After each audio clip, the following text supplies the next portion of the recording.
Hello everyone, आज हम JNU का एमए पॉलिटिकल साइंस एंट्रेंस का क्वेश्चन पेपर डिस्कस करेंगे। इसके पहले अगर आप चैनल पर नए हैं तो चैनल को सब्सक्राइब कर लीजिए for all the video updates. जिन भी स्टूडेंट्स ने ये एंट्रेंस दिया था वो जाकर के अपने क्वेश्चंस के आंसर्स को फाइनल की से मैच करा लें, कुछ दिन में आपके रिजल्ट्स भी आ जाएंगे।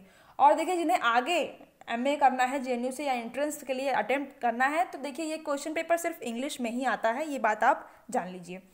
अब देखते हैं हम क्वेश्चंस। फर्स्ट क्वेश्चन है, Who initiated international society theory as a combination of three schools of thought: realism, rationalism and revolutionism? ये क्वेश्चन देखिए मैंने करवाया है कि किसने इंटरनेशनल सोसाइटी को बताया है कि ये कॉम्बिनेशन है थ्री स्कूल्स का, रियलिज्म का, रेशनलिज्म का और रिवोल्यूशनिज्म का। इसका राइट आंसर होगा मार्टिन राइट। नेक्स्ट क्वेश्चन देखिए, who is national security adviser to the prime minister of India? ये भी क्वेश्चन बहुत सिंपल है। इसका आंसर है AK डोभाल, अजीत कुमार डोभाल इनका पूरा नाम है और ये हैं NSA prime minister of India के।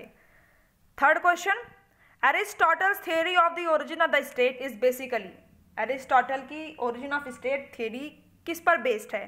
स्टेट ओरिजिन देखिए बहुत सी थ्योरीज हैं, डिवाइन थ्योरी है, force theory, social contract theory है, हिस्टोरिकल थ्योरी है। एरिस्टोटल किससे एग्री करते हैं कि स्टेट का ओरिजिन हुआ है? हिस्टोरिकल थ्योरी से। नेक्स्ट क्वेश्चन देखिए, फोर्थ क्वेश्चन ऑथर और आइडिया कंसेप्ट पर है। मैच द फॉलोइंग था ये। यहाँ पर देखिए, अगर आपको बी रजनी कोठारी पता रहा होगा एग्जाम में तब आपने इस क्वेश्चन का आंसर सही किया होगा। रजनी कोठारी कांग्रेस सिस्टम की बात अपनी बुक में करते हैं। और देखिए, Morris Jones one party dominant system, MN Srinivas संस्कृतिकरण क्या कहते हैं, संस्कृतिकरण की। और Atul Kohli crisis of governability की बात अपनी किताब में करते हैं, जिसका नाम है देखिए democracy and discontent, India's growing crisis of governability. उसी में इन्होंने इस क्राइसिस ऑफ गवर्नेबिलिटी कंसेप्ट का जिक्र किया है। तो इसका राइट आंसर ऑप्शन डी होगा। देखते हैं fifth question, which of the following pairs is not correctly matched? आपको बताना है कि कौन सा करेक्टली मैच्ड नहीं है। डेक्कन एजुकेशन सोसाइटी देखिए बाल गंगाधर तिलक संबंधित है इससे, श्री कृष्ण से बिपिन चंद्रपाल, फॉरवर्ड ब्लॉक सुभाष चंद्र बोस ने बनाया है, लेकिन अभिनव भारत से रिलेटेड राजा राम मोहन राय नहीं है। इसका करेक्ट आंसर राजा राम मोहन राय, अभिनव भारत हो जाएगा। अभिनव भारत किससे रिलेटेड है? अभिनव भारत रिलेटेड है VD सावरकर से। राजा राम मोहन राय किससे रिलेटेड है? ये ब्रह्म समाज से रिलेटेड हैं, अभिनव भारत से नहीं। अभिनव भारत से रिलेटेड हैं VD सावरकर। नेक्स्ट क्वेश्चन देखिए, हु फाउंडेड द्रविड़ मुनेत्र कझगम? ये देखिए एक पार्टी है, पॉलिटिकल पार्टी है तमिलनाडु और पौंडीचेरी में। किसने फाउंड किया इस पार्टी को? ये क्वेश्चन आया है। ये CN अन्नादुरई ने फाउंड किया। 1949 में ये पार्टी फाउंड हुई थी।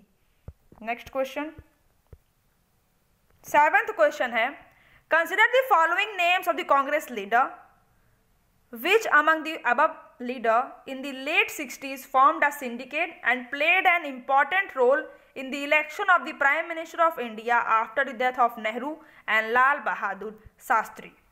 तो इसका राइट आंसर है ऑप्शन बी, A, B और C। के कामराज एंड संजीवा रेड्डी, SK पाटिल, अतुल्य घोष और S निजालिंगप्पा ने एक सिंडिकेट बना करके हेल्प की थी, एक इम्पॉर्टेंट रोल प्ले किया था इलेक्शन में प्राइम मिनिस्टर ऑफ इंडिया के, जब उसके बाद डेथ हो गई थी नेहरू जी और लाल बहादुर शास्त्री की बाद में। नेक्स्ट क्वेश्चन देखिए, एट्थ क्वेश्चन है, what is the correct sequence of Morton Kaplan's models of system analysis? Correct sequence आपको बताना था। मॉर्टन कापलान ने सिस्टम एनालिसिस के लिए इंटरनेशनल सिस्टम में 6 मॉडल दिए हैं, 6 मॉडल्स दिए थे।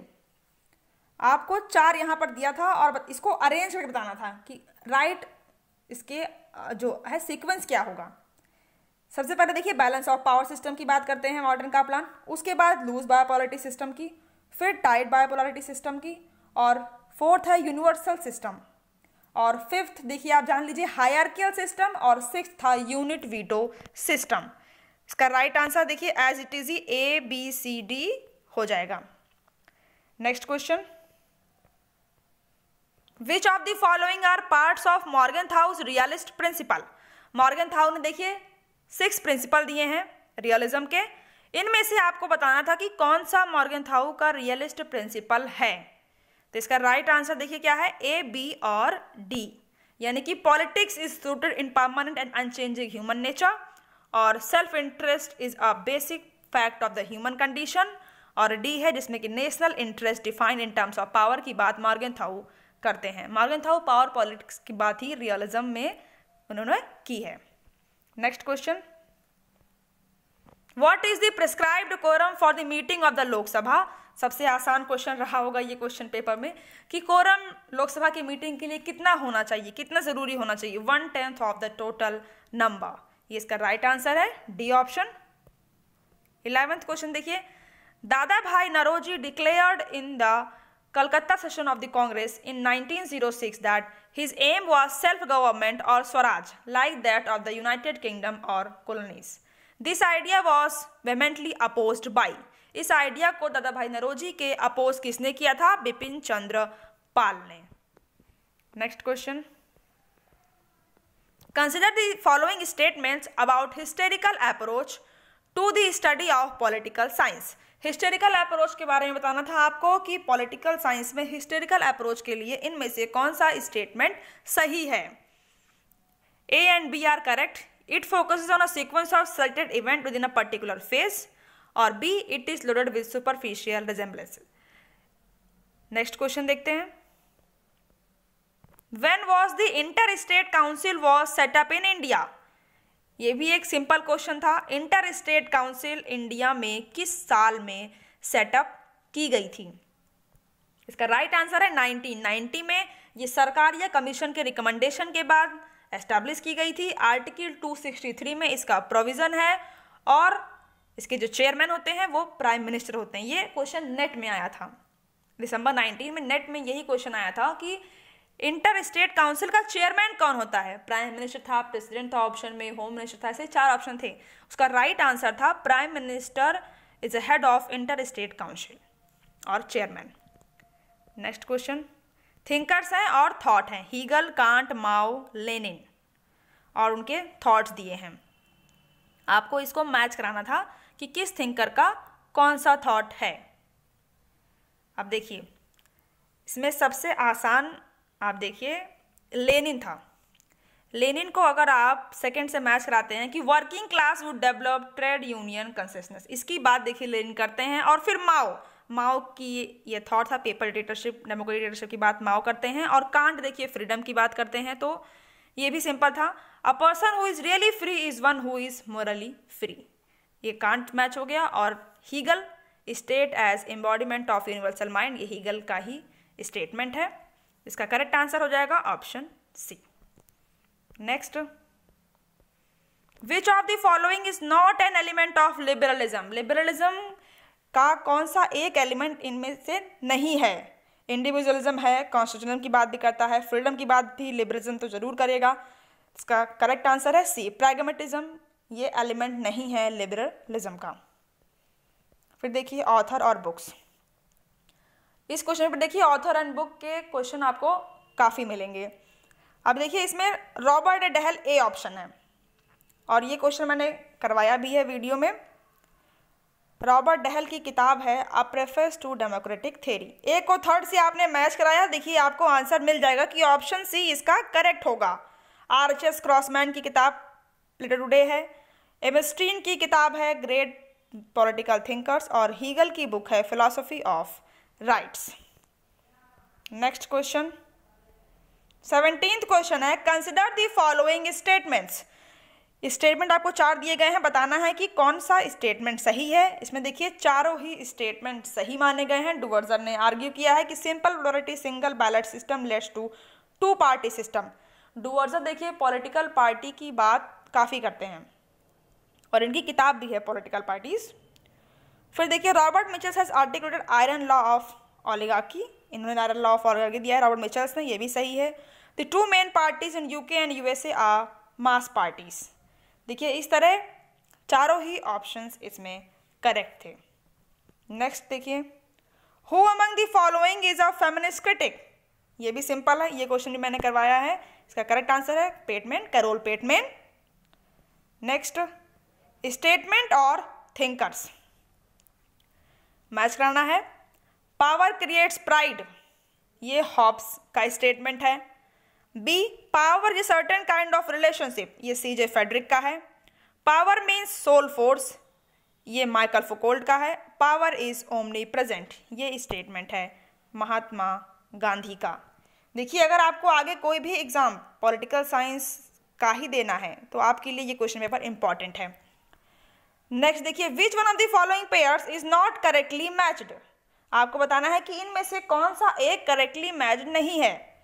बुक्स दी हुई हैं और ऑथर दिए हुए हैं, बताना है कि कौन सा इनमें से एक गलत है। डेमोक्रेसी एंड डिसकंटेंट को देखिए गलत माना गया है, ये पॉल आर ब्राश की बुक नहीं है, ये किताब है अतुल कोहली की। पूरा नाम है इस बुक का democracy and discontent, India's growing crisis of governability. Next, फिर देखिए ऑथर और बुक, यहाँ पर फिर से आ गया। कितने क्वेश्चन देखिए ऑथर एंड बुक से आए हुए थे, और पर्टिकुलरली देखिए सारे ही जितने ऑथर बुक है इसकी मैंने प्रैक्टिस आप लोगों को करवाई थी। सामिर अमीन, एजे फ्रैंक, देखिए इसमें सबसे आसान था बी ऑप्शन को अगर आप capitalism and under development in Latin America से मैच कराते हैं तो आपका ये आंसर निकल आएगा कंप्लीटली। देखिए बी को थर्ड से आपने मिलाया, बी का थर्ड देखिए और किसी ऑप्शन में नहीं था, सिर्फ डी ही ऑप्शन में था, तो ये आपका राइट आंसर है। और ये बुक मैंने वीडियोस में करवाया है क्वेश्चन में। Next, consider the following statements regarding the parliamentary privileges, parliamentary privileges पर क्वेश्चन आया हुआ है। Which of the following mentioned above are correct, इतने स्टेटमेंट्स आपको 4 दिए गए थे, आपको बताना था कि कौन सा स्टेटमेंट इनमें से सही है। ए, बी और सी स्टेटमेंट सही है कि member of parliament can not be arrested in criminal और civilian cases while parliament is in session, ये इनको प्रिविलेज है कि अगर पार्लियामेंट चल रही है तो मेंबर ऑफ पार्लियामेंट को अरेस्ट नहीं किया जा सकता क्रिमिनल और सिविलियन केसेस में। बी भी ऑप्शन देखिए सही है कि no member of parliament shall be liable to any proceeding in any court in respect of anything said और any vote given by him in parliament. Parliament में कोई भी मेंबर ऑफ पार्लियामेंट कुछ कहता है या वोट से रिलेटेड कोई मैटर है तो उसके खिलाफ जो लायबिलिटी होगी कोर्ट में वो होगी। नेक्स्ट देखिए, Subject to the constitutional provisions and the parliamentary rules procedure, there is a freedom of speech in parliament। बिल्कुल, ये बात भी बिल्कुल सही है कि पार्लियामेंट में फ्रीडम ऑफ स्पीच उनको मिली है। और डी है, parliament has no power to punish any person for violating its privileges. तो ये तो करेक्टली दिख रहा है कि ये स्टेटमेंट इनकरेक्ट है, बाकी ऊपर के तीनों ही स्टेटमेंट सही है कि मेंबर ऑफ पार्लियामेंट को अरेस्ट नहीं किया जा सकता क्रिमिनल और सिविलियन केसेस में जब पार्लियामेंट सेशन में हो, और मेंबर ऑफ पार्लियामेंट लायबल नहीं है कोर्ट की प्रोसीडिंग में कि उसने जो पार्लियामेंट में कहा उसके लिए या फिर कोई वोट उसने दिया है उससे रिलेटेड, और फ्रीडम ऑफ स्पीच उनको मिली हुई है। तो इस तरह ए, बी और सी तीनों ही स्टेटमेंट्स सही हैं। नेक्स्ट देखिए, consider the name of the following world leaders, आपको वर्ल्ड लीडर के नाम दिए गए हैं।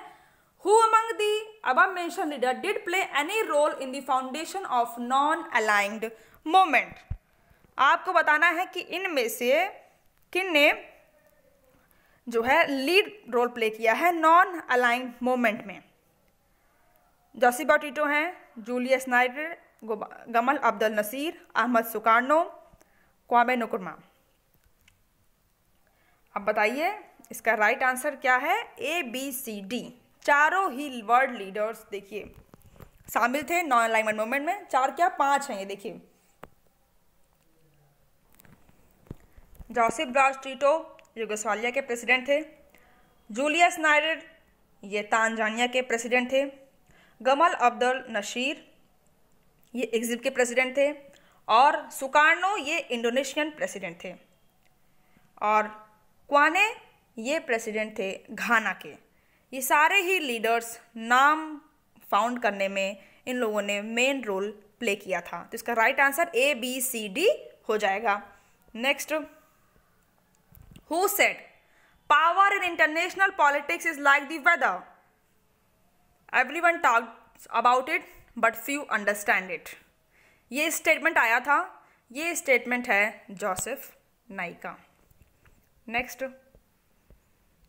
Consider the following developments in contemporary India, which of the developments mentioned can be viewed as the concerns for the wellbeing of parliamentary democracy in India.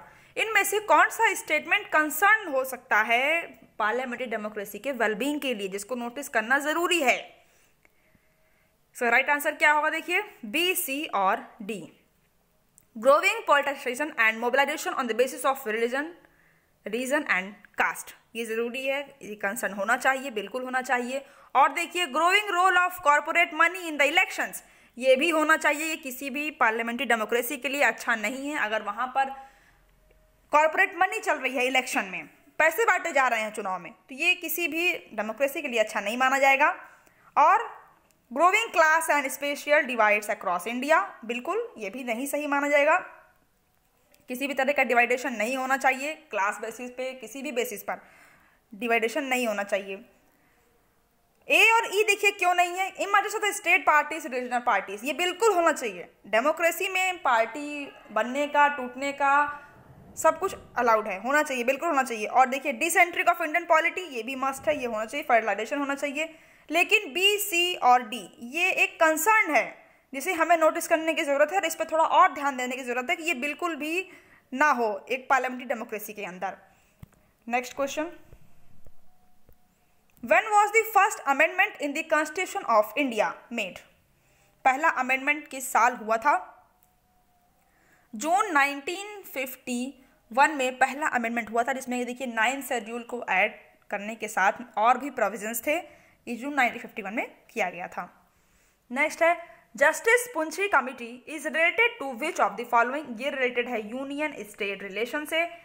देखिए इसको government of India ने ही constitute किया था कमीशन, सेंट्रल एशियन रिलेशन को देखते हुए, और इसको हेड किया था जस्टिस मदन मोहन पुंछी ने। नेक्स्ट,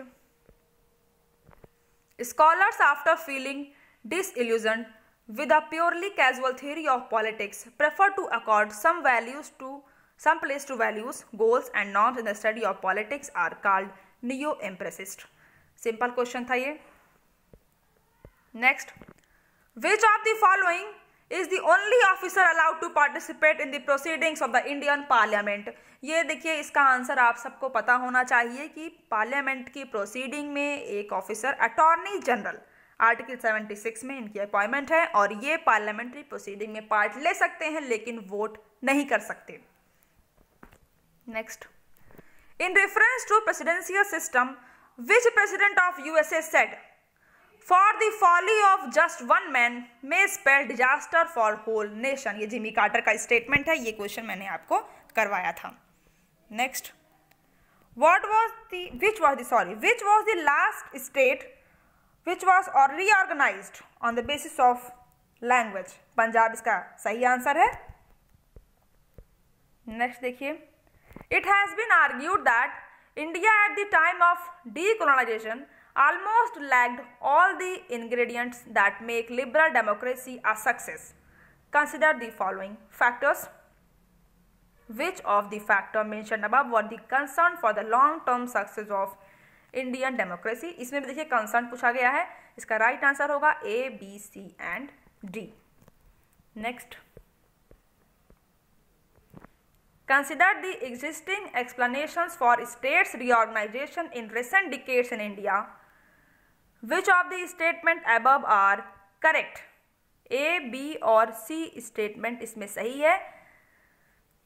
ए है states are created by the central government to improve the quality of administration, बिल्कुल सही बात है। B, states are created in recognition of distinct racial and identity groups, ये भी सही है। States are created according to electoral interest of national political parties, ये भी सही है। इस तरह ए, बी, सी तीनों स्टेटमेंट सही माने जाएंगे। Next, once approved by the parliament, for how long can the proclamations regarding financial emergency remain in operation? Financial emergency देखिए अभी एक भी बार इंडिया में नहीं लगी है, आर्टिकल 360 में इसका प्रोविजन है। ये इनडेफिनेटली एक बार अप्रूव पार्लियामेंट से की जाएगी तो ये ऑपरेशन में रिमेन रह सकती है इनडेफिनेटली तक। Next, action and relevance are better to be vague than non relevantly precise refers to post behaviouralism होगा। ये क्वेश्चन मैंने टेस्ट सीरीज में दिया हुआ था। 36th क्वेश्चन है, right to education at elementary level has been a fundamental right under which constitutional amendment. 86th constitutional amendment जो कि 2002 में हुआ था, जिसमें कि right to education elementary level पर फंडामेंटल राइट में डाली गई थी इस अमेंडमेंट के तहत। नेक्स्ट देखिए, which of the following mention in the author and his book is not correctly match. देखिए ऑथर एंड बुक से कितने क्वेश्चंस आए थे। कौटिल्य की किताब देखिए अर्थशास्त्र है, मनु की मनुस्मृति है, काल्हान की रजतरंगिनी है, लेकिन देखिए बाना भट्ट की मुद्राक्षर नहीं है, ये किताब है विशाखा दत्त की। Next, consider the following statements related to India's constitution, which of the statement mention above are correct. 4 statement आपको दिए गए थे, आपको बताना था कि कौन सा स्टेटमेंट सही है। इसमें ए, बी और सी ये तीनों ही स्टेटमेंट इंडिया के कॉन्स्टिट्यूशन के टर्म में सही है। Next, which one of the following features of the Indian constitution has not been borrowed from England. England से इनमें से कौन सा एक फीचर बारोड नहीं किया गया है। फंडामेंटल राइट, ये देखिए ये इंग्लैंड से नहीं लिया गया है, ये यूएस से लिया गया है। बाकी कैबिनेट सिस्टम देख लीजिए आप, पार्लियामेंट्री सिस्टम देखिए, सिंगल सिटीजनशिप देखिए, ये यूके से लिया गया क्योंकि अमेरिका में तो डुअल सिटीजनशिप चलती है। लेकिन फंडामेंटल राइट्स ये इंग्लैंड से नहीं लिया गया है, ये यूएस से लिया गया है। नेक्स्ट है, when were the rules regarding the department related parliamentary standing committees made in India. 1989 इसका सही आंसर है। नेक्स्ट है, the right to information act in India emerged from a long grassroots movement in the state of Rajasthan, इसका सही answer. फिर देखिए assertion और reasoning का सवाल था। असर्शन है कि the post cold war period is a multipolar moment in a unipolar world। Assertion तो पढ़ के ही पता चल रहा है कि असर्शन गलत है। रीजन क्या दिया हुआ है कि America remains the world's pre-eminent actor but it is also stretched militarily, in depth financially, divided domestically and unpopular internationally. ये सारी बातें अमेरिका के लिए बिल्कुल सही हैं। इस तरह देखिए रीजन सही है लेकिन स्टेटमेंट गलत है। 43rd है, who believed that democratic revolution and nationalist revolution were linked with each other and dependent on each other. ये माओ का स्टेटमेंट है। नेक्स्ट है, power is never the property of an individual. It belongs to a group and remains in existence only so long as the groups keep together. This view about power has been expressed by Hannah Arendt का ये power के लिए statement है। Next, which of the following cases refer to the appointment of judges in the Supreme Court and High Court? 4th judges case 2014। ये question आपके लिए थोड़ा सा टफ रहा होगा। नेक्स्ट देखिए फिर से ऑथर एंड बुक का क्वेश्चन आ गया। विच one of the following pair is not correctly matched. The political man मैंने आपको कराया है, टेस्ट सीरीज में भी क्वेश्चन रखा था, ये एसएम लिमशेट की बुक है। Politics, who gets what when how, ये लासवेल की है, हैरोल्ड लासवेल की।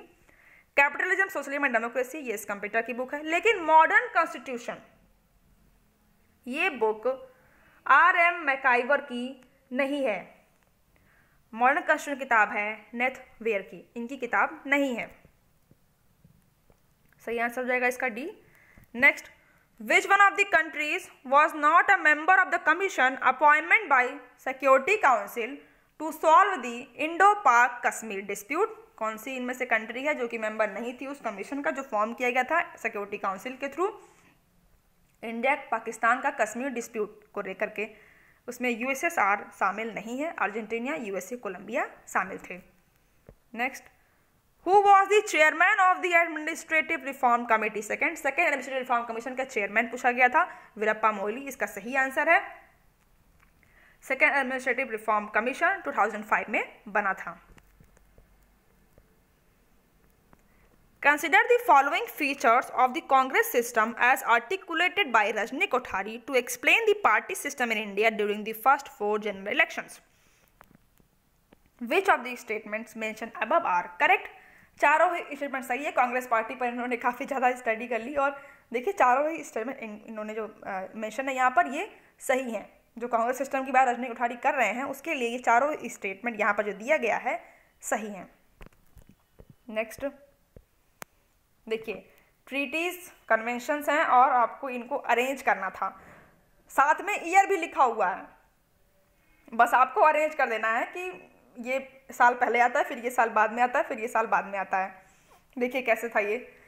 सबसे पहले सी है ओपन स्काई स्टडी 1992 में, फिर बी 1993 में, फिर 1997 में और फिर 2002। मतलब बहुत सिंपल क्वेश्चन है। ईयर भी दिया गया है, आपको खाली अरेंज करना है। अगर ईयर ना दिया तो थोड़ा टफ होता आपके लिए। ईयर के साथ दिया गया था, क्या प्रॉब्लम थी, अरेंज कर देना था। Next scholars ideas. देखिए ये क्वेश्चन भी मैंने आपको करवाया हुआ है। ए देखिए डेविड ईस्टन है। डेविड ईस्टन का आइडिया बिहेवियरलिज्म का था 1940s के बाद से। फिर सी राइट मिल्स हैं, सी राइट मिल पावर एलाइट से रिलेटेड हैं, और लियोटार्ड ये पोस्ट मॉडर्निज्म से बिलोंग करते हैं, और पॉवेल स्ट्रक्चरलिज्म फंक्शनलिज्म। तो ये इसका आंसर देना आपके लिए बहुत सिंपल रहा होगा। नेक्स्ट है who is credited to have formulated a principle of medieval secularism. इसका राइट आंसर है मार्सिला ऑफ पाडुआ।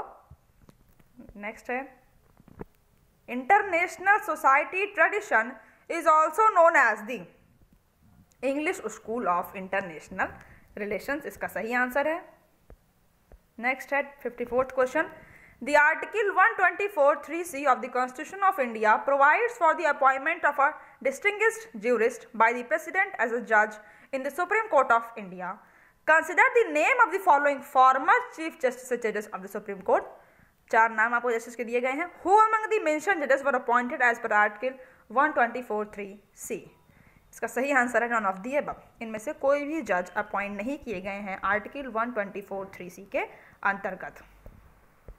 नेक्स्ट है who among the following defines behaviouralism as a protest movement within political science. Robert A Dahl ने define किया है behaviourism को एक protest movement के अंतर्गत पॉलिटिकल साइंस में।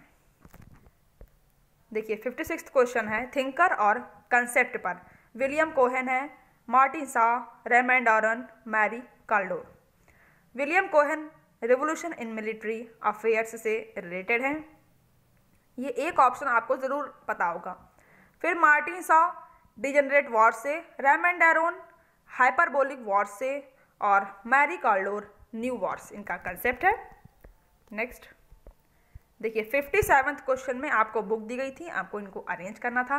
एनार्की स्टेट एंड यूटोपिया किताब है ये। फिर 4 एसेज ऑफ लिबर्टी है, क्लास ऑफ सिविलाइजेशन है और आइडियोलॉजी है। इन किताबों को आपको अरेंज करना था। Anarchy state and utopia Nozick की किताब है। 4 essays of liberty Isaiah Berlin की है। क्लास ऑफ सिविलाइजेशन हंटिंगटन की है। इनको ईयर वाइज अरेंज करना था। हंटिंगटन की किताब क्लास ऑफ सिविलाइजेशन 1996 में पब्लिश हुई है। एस 4 एसेज ऑफ लिबर्टी 1969 में हुई है, और एनार्की स्टेट एंड यूटोपिया 1974 में हुई है। इसका सही आंसर है बी, डी, ए और सी। मुझे ये आइडियोलॉजी बुक को लेकर के थोड़ा सा डाउट है। बाकी देखिए ये तीनों बुक्स के ऑथर और इनके पब्लिशिंग ईयर बिल्कुल क्लियर है। एक आइडियोलॉजी किताब देखिए है वो टेरी इगंटन की, जो कि 1991 में पब्लिश हुई थी। अब देखते हैं next question. Who said history is the graveyard of elites. Statement है ये स्टेटमेंट पैरेटो का है। Consider the following factors related to the economic transition from development planning model to the market-oriented economic growth model in 1991. Which of the factors mentioned above have been considered as causing the economic transition in India? चारों ही देखिए statement बिल्कुल सही हैं। Economic transition जो India में हुआ था उसके पीछे ये कारण थे, ऑयल क्राइसिस थी, गल्फ वॉर की वजह से, सोवियत यूनियन का कोलैप्स होना, political and social instability country में होना, और BOP balance of payment crisis, जो कि बहुत ज़्यादा हो गया था 1990s के वक्त पर। चारों स्टेटमेंट देखिए सही है। नेक्स्ट है consider the following statements related to Jammu and Kashmir, which of the following statement mention above are correct. चारों ही स्टेटमेंट JNK के लिए सही हैं। नेक्स्ट स्टेट है और पॉलिटिकल पार्टी है। बिहार में देखिए लोक जनशक्ति पार्टी है, LJP बिल्कुल है, इलेक्शन लड़ रही है अभी। वेस्ट बंगाल में रिवोल्यूशनरी सोशलिस्ट पार्टी है, उत्तर प्रदेश में समाजवादी पार्टी है, ये सबको पता है। लेकिन महाराष्ट्र में देखिए महाराष्ट्रवादी गोमंतक पार्टी, ये महाराष्ट्र में नहीं है, ये पार्टी है गोवा में। तो इसका सही आंसर C हो जाएगा। फिर देखिए consider the implications of a new economic policy of reforms as implemented in India in 1991, which of the implications mentions above are correct. ABC देखिए तीनों ही स्टेटमेंट सही है 1991 के इकोनॉमिक रिफॉर्म को लेकर के इंडिया के कंटेस्ट में। फिर है consider the following statements regarding हिजरत रिकमेंडेड बाय गांधी जी। गांधी जी ने जो हिजरत का कंसेप्ट दिया था उसके लिए इनमें से कौन सा स्टेटमेंट सही है। देखिए A सही है कि गांधी जी ने रिकमेंड किया हिजरत को एज अनदर फॉर्म ऑफ सत्याग्रह, और C it means voluntary exile from the permanent place of residence, अपने घर को छोड़ करके जाना वॉलंटरी एग्जाइल के तौर पर। तो A और C देखिए सही है, जो गांधी जी ने हिजरत बताया था उसके लिए। बाकी B गलत है कि it was recommended by Gandhi ji for the people of Champaran, से चंपारण के लोगों के लिए नहीं था कि सिर्फ आप ही ये काम करिए, ऐसा नहीं है। Next which was the first state in India to be formed on the basis of language. बहुत सिंपल क्वेश्चन है, आंध्र प्रदेश। और ये क्वेश्चन देखिए बहुत एग्जाम में पूछा जाता है, रिपीटेडली पूछा जाता है कि पहला स्टेट कौन सा था जो भाषा के आधार पर बना था, तो वो है आंध्र प्रदेश। 65th है who among the following believes that the goal of the utilitarian state is liberty rather than happiness. JS में इसका सही आंसर हो गया, बहुत सिंपल क्वेश्चन है ये। नेक्स्ट है which one of the following sets is not correctly match related to a party and the year of its formation. Party था और इनका फॉर्मेशन ईयर दिया गया था। भारतीय जनसंघ 1953 में नहीं फाउंड हुई है, ये 1951 में फाउंड हुई है। बाकी देखिए तीनों ऑप्शन सही हैं। BJP 1980, BSP 1984 और आम आदमी पार्टी 2011। फिर देखिए concept of social movement include certain constitutive components, consider the following statement, which of the following statement above is are correct. ये सोशल मूवमेंट के कंसेप्ट को लेकर के सवाल है, इसमें A, B और C ये तीनों ही स्टेटमेंट सही हैं। अब देख लीजिएगा। नेक्स्ट है 68th मॉर्टन कपलान। देखिए थियरी दिया गया है एंड्रे गुंडर फ्रैंक, जिनको AG फ्रैंक भी कहते हैं, और मॉर्गेनथाउ हैं और माइकल गोरबेक हैं। सबसे सिंपल देखिए आप हांस मॉर्गेनथाउ को मैच कराइए थियरी ऑफ रियलिज्म से, C का सेकेंड। अब देखिए अगर आप एक ऑप्शन भी कर ले गए तो A ऑप्शन देखिए इसको सही है कि C का सेकेंड है। और देखिए आपको यही पता होगा कि AG फ्रैंक डिपेंडेंसी थ्योरी से रिलेटेड है, आगे हमने ये किताब भी देखी। तो इसका सही आंसर हो जाएगा ऑप्शन A। और सिस्टम थ्योरी मॉडर्न कपलान का भी हमने देखा, 6 मॉडल जिन्होंने बताए थे। Next the constitution of India mandates that under Article 358 and 359 fundamental rights can be suspended during the emergency if proclaimed by the President under Article 352. However, the fundamental rights given under 2 articles mentioned in the part 3rd of the Constitution cannot be suspended. वो article हैं article 20 और article 21। ये question देखिए बहुत से exam में पूछा गया है, ये बिल्कुल आपको पता होना चाहिए कि आर्टिकल 20 और 21 सस्पेंड नहीं किया जाता।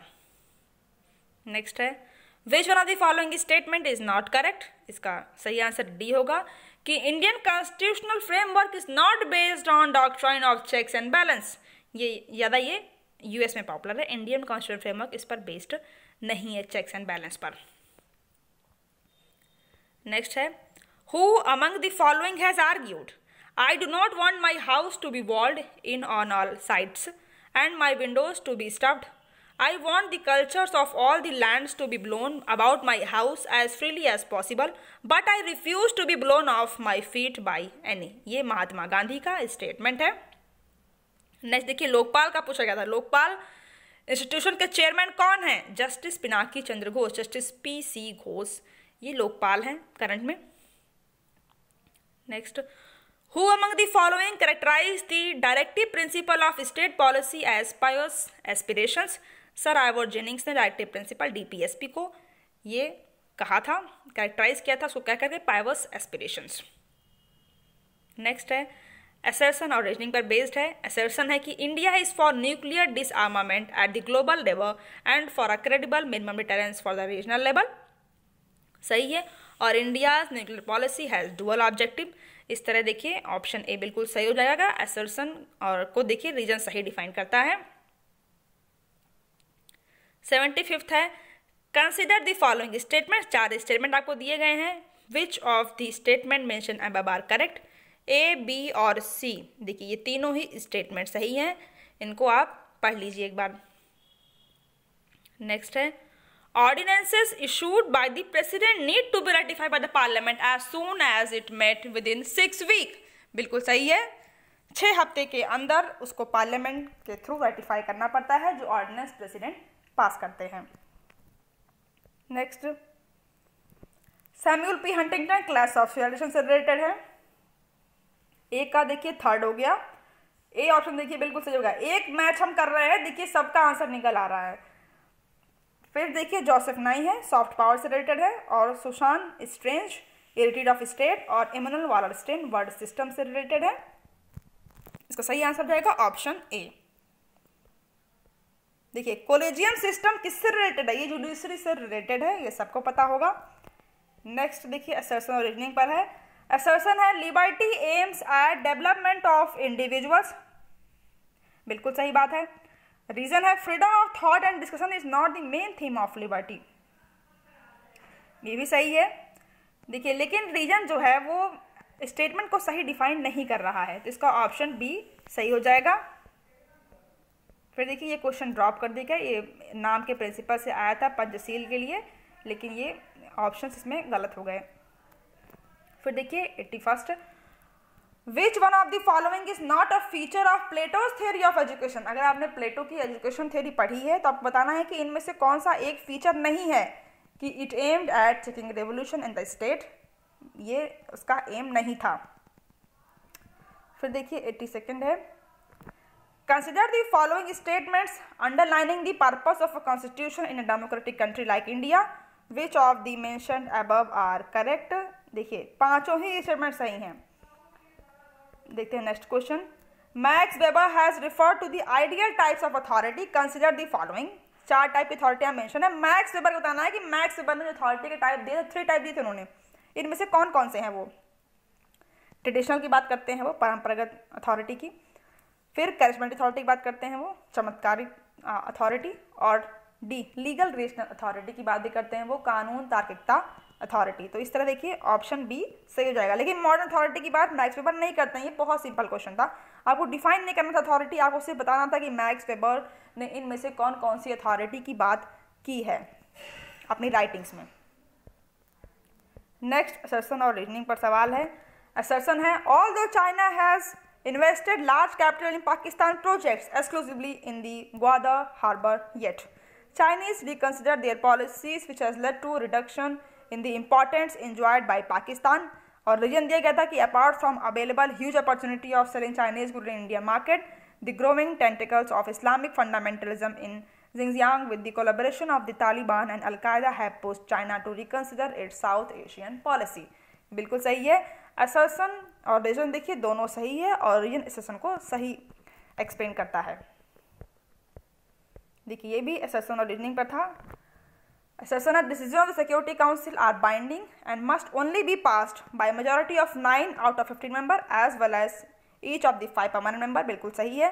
These 5 permanent member have veto power over all security council decisions. अगर आपने यूएन पढ़ा होगा, यूनाइटेड नेशन सिस्टम पढ़ा है, तो आपको इसका आंसर बहुत आसानी से आ गया होगा। इसका करेक्ट आंसर है option A. Next relative autonomy thesis to explain the class character of state is derived from the writing of Marx mentioned below.